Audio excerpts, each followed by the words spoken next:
What is up, everybody? So this is a long overdue video, I know. After installing the Dasaita head unit about 2 months ago, I have some initial impressions. I have a fix for one of its major flaws, and then I want to tell you exactly what I think about it. So let's dive in. Let me tell you all the good, the bad, and the ugly, and then you can use that to see if you want to buy it for yourself.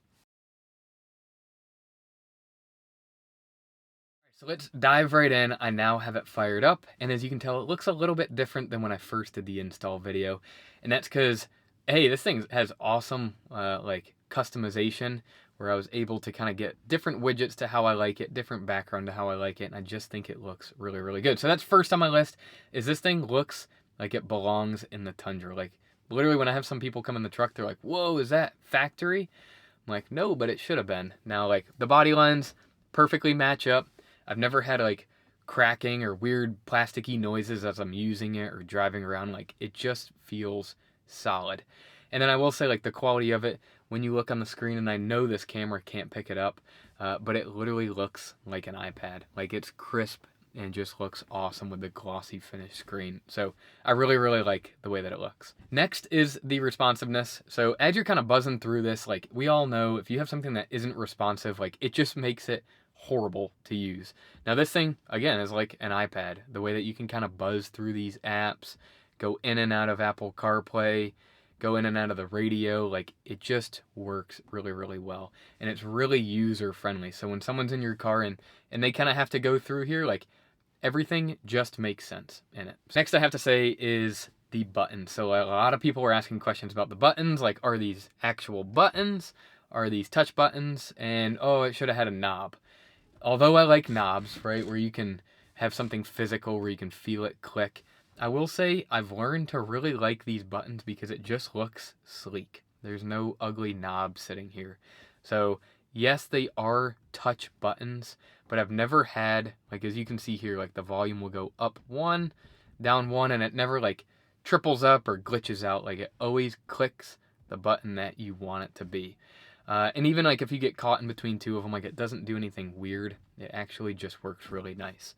And then a lot of people were asking, do the steering wheel controls work? Yes, to go next, to go back, volume up, volume down, like, that was all plug and play. I didn't need an extra harness or anything. It just worked really, really well.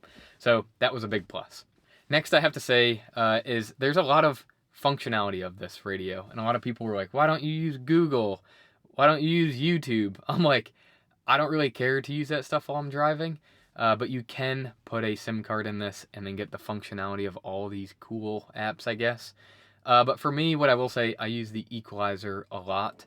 Over the factory equalizer that was just like treble, mid, bass, this gives you a lot of tuning capability to, like, pump out some better audio out of these non-JBL speakers. So I've really, really enjoyed this, and it does work good.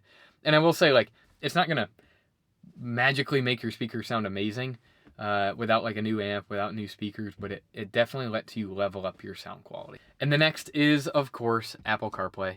So this is one of the biggest reasons that I bought this head unit, was to have Apple CarPlay.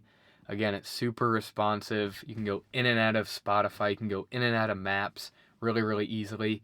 And what's nice is you have so much real estate from the screen size that when you're driving, like, it just feels great. It just looks good. The map is huge, and it's really, really nice. Almost similar to like the new Tundra size. So I've really enjoyed that. And what's cool is it's all wireless. So you set it up on your phone, Bluetooth.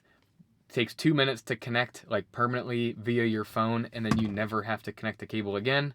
All you do is click this button when you first get into the truck. It takes like 10 seconds to like figure itself out, and then you're back into Apple CarPlay. So pretty cool.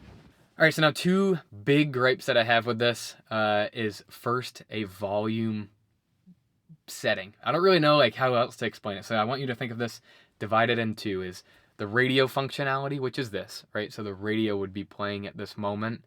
And then think of Apple CarPlay as the second. So when you're in the radio function, the volumes are very, very sensitive, to the point where I almost think volume 1 is like too loud. If you're just you and another person in the car and you just want like some quiet background music, like, volume 1 is still like too loud. I don't know why. To the point where I've had people say, like, hey, can you turn the music off? Because, like, we were trying to talk to each other and it was just too loud. So I would recommend to Dasaita, try to make the increments of volume to where like you can get it all the way to 15 where it's loud, right? Not like 7, 8, 9.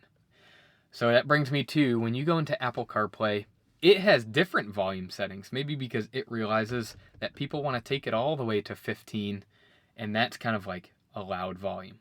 Now, when you turn your truck off, you get out and you come back in, and you left it at volume 15 from Apple CarPlay, it reverts to the radio, and it like blasts your eardrums out. So I find myself having to turn the volume down every time I kind of get out of the truck to where it's like 3, 4, 5, and it won't like blow my eardrums out. So a little bit of a gripe. I think they could fix that with a software update, so TBD. Second thing, and this thing is huge, I'm going to overlay a lot of footage over this, is a week after installing it, I found that my screen would just go like black. Black, wouldn't do anything, no radio, no volume, no screen, nothing. And it was kind of permanent. And what was really frustrating about it is when I would go to work in the morning, it would work great. When I would leave work, it would work great. And I believe that was because it had enough time in between that to where like it would fully shut down. Now, when I would turn the truck off, pump gas, get back in it, dead. When I would go into the grocery store, come back out, dead. It needed like hours in between to work. Now, I can tell you, nothing is more embarrassing than when you're with a bunch of people in the truck and your touchscreen is completely black and you have to go the rest of the road trip or whatever in silence. Like, it's pretty embarrassing.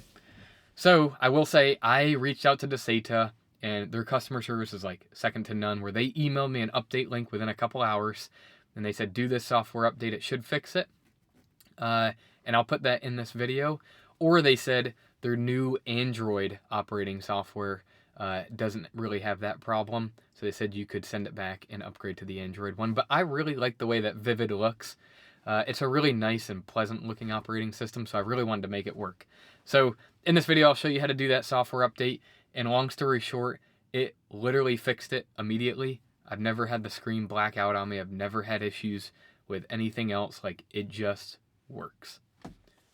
Okay, so we'll just pull this off right here. And when I installed the touchscreen unit, I ended up leaving a USB in here versus behind the screen where it was really accessible, knowing if I ever needed to do like a software update, I'd have it right here. So we'll go ahead and plug this in. This has the update. I'll try to leave it below if I can, but it's an update from Dasaita that apparently should fix some of the issues that we're having with this touchscreen.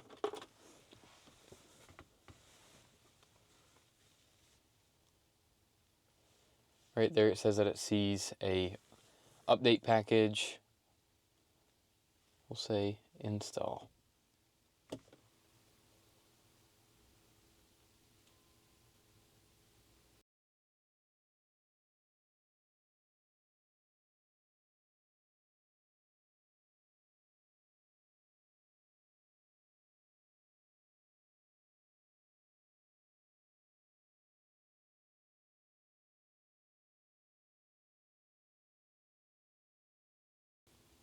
Cool. It looks like that was it. All right, you guys, so that is a wrap. Hopefully that wasn't too much information, but I just gotta say, generally from this video, I want you to take away that I love this unit. Like, I just think whether you're gonna buy a Dasaita, whether you're gonna buy another one, like, it makes your driving experience so much better. So in my opinion, go out and grab yourself one. Now, if you want this Dasaita unit, use all the comments that I said in this video and from the installation video to decide if this is the right one for you. If you have any other questions or concerns, leave them down in the comments. I'd be happy to help out.